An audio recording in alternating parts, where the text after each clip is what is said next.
Hello everyone, here is a very overdue video on The Gardener, which I had released last June, I believe? Yeah. So I just wanted to talk about why I wrote it, what I wrote it about, things that were funny or hard at certain times, and yeah, just a story behind the song. This has been the most frustrating song that I have ever written, so far. So it's the longest song that took to get all the pieces together. So I began writing, I think, my sophomore year of college. So that's solid a couple years ago. And I got like the first verse and the chorus. So I wrote that, and then I got really stuck for like a solid year. And so for one of my classes, I had to write a song. And since that one was kind of unwritten yet written, I added another verse to it, and then I uploaded it for the class. And it wasn't even done yet, because I could tell it was going places, but it was unfinished. I had not yet put that third verse on there, and I had not made a chorus after that that's a little bit changed, or the pre-chorus either. And so I uploaded that, and they loved it. My class loved it, but they could tell it was also like needing something still, and that comes to producing the song. So I've never produced my own song before. You can hear a lot of raw vocals in the production of this song because it was just me with my equipment, and grateful for my equipment that I did have, but it definitely isn't high end, and so you could just hear things in a very raw form, which to the untrained musician or to the just regular person, it probably doesn't matter, but to me it mattered. It's when I learned that I definitely don't want to produce songs on my own, because I did it all by myself, and sound is an art in and of itself, which sounds crazy saying that as a musician because I sing, that is sound, but to audio engineer sound is like a whole other beast, and I would very much love if someone else did that for me. So that was a learning lesson of itself, of like not doing songs alone. Like, you don't have to do it alone, but I'm grateful for what it taught me, and I'm grateful that it's out there.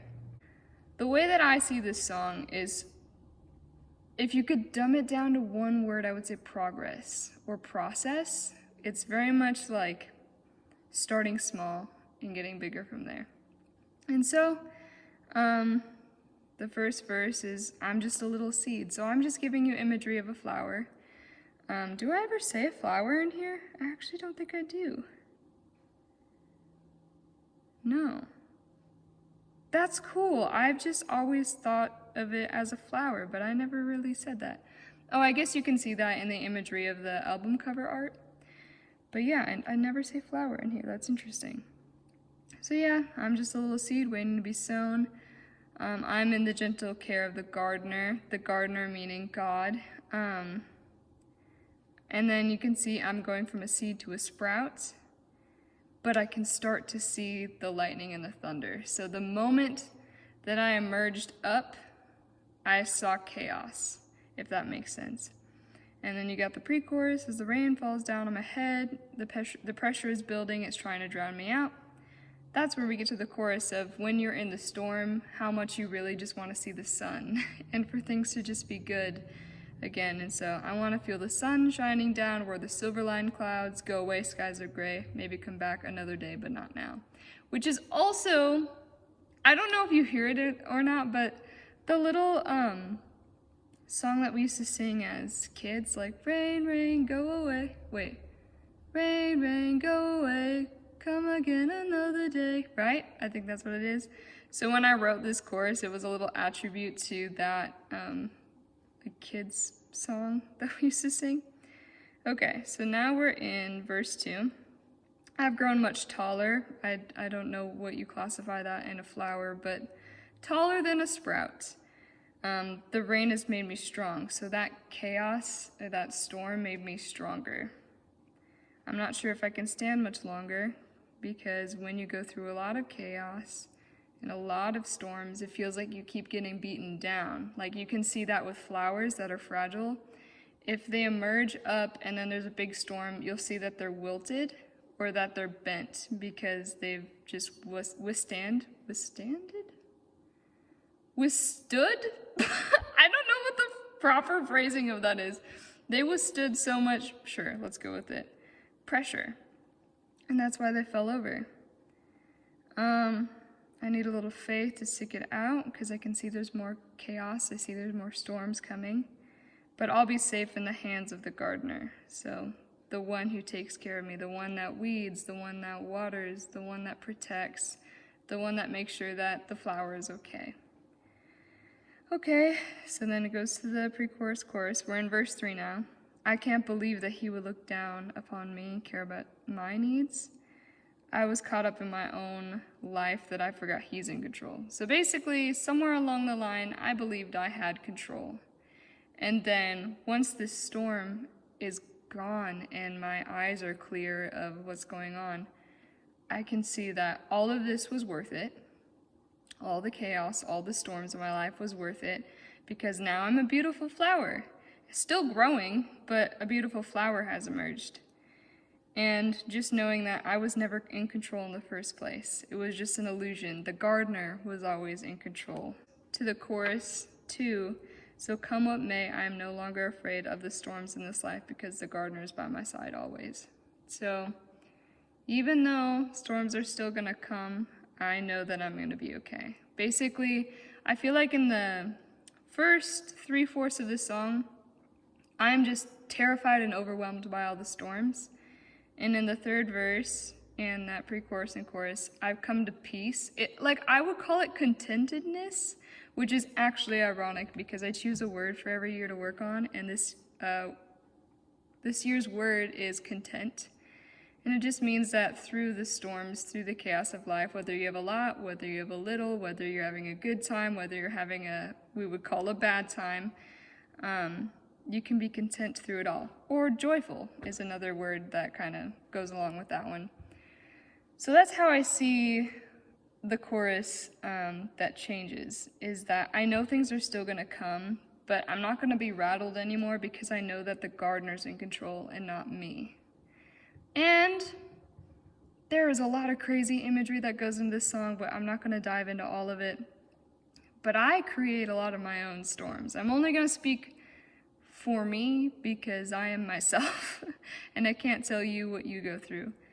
But I created a lot of chaos in my own life because I thought I was in control, and I wasn't. And so sometimes I think like a lot of the storms are just my own creation of trying to do things alone. That's not always true. There are other things too. But for me, personally, writing the song, knowing myself, I know that I created a lot of my own chaos that didn't have to be there. Other things about this song, I wanted to share with you 2 songs that kind of were the birthplace of this song. They don't sound the same, and they don't really talk about the same thing, but they have, like, the same concepts. Anyway, so one of the songs is Seasons by Hillsong Worship and Benjamin Hastings.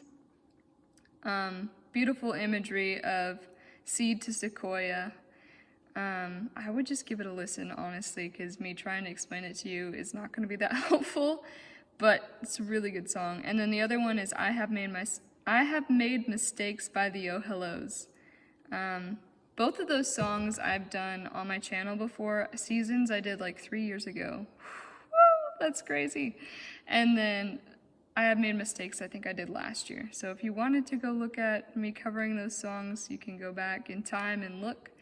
But yeah, both of those songs talk about a lot of imagery when it comes to gardening, which is just amazing. I love it so much. I'm not going to talk about it a lot, though, because I could talk to you forever about it. So please just listen to those songs if you would like to. They're amazing, and they definitely show you where my inspiration came from. The reason why I call Jesus the gardener, and I understand this more than I ever had before, which is so cool, is there are so many parables about gardening. And even Jesus says in John that he is the true vine. So he even attributes himself as part of the garden, or the gardener.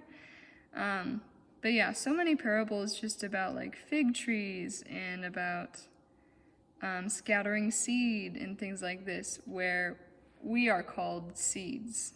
And then we grow through faith. Yeah? So this is the passage that just blew my mind a couple days ago, and it's in John 20, starting in verse 14. This is where Mary Magdalene is at the tomb, and Jesus' body is not there. And it's also ironic how there's two angels talking to her, and she just didn't seem to bat an eye about it because of her grief. So now we're in verse 14, and it says, she turned to leave and saw someone standing there. It was Jesus, but she didn't recognize him. Dear woman, why are you crying? Jesus asked her. Who are you looking for? She thought he was the gardener. The gardener. She thought that he was the gardener and said, Sir, if you have taken him away, tell me where you put him, and I will go to him. Mary, Jesus said. She turned to him and cried out, Rabboni, which in Hebrew means the teacher. I think it's very interesting that she thought that Jesus was the gardener. She didn't say it out loud, but it was still included in the story.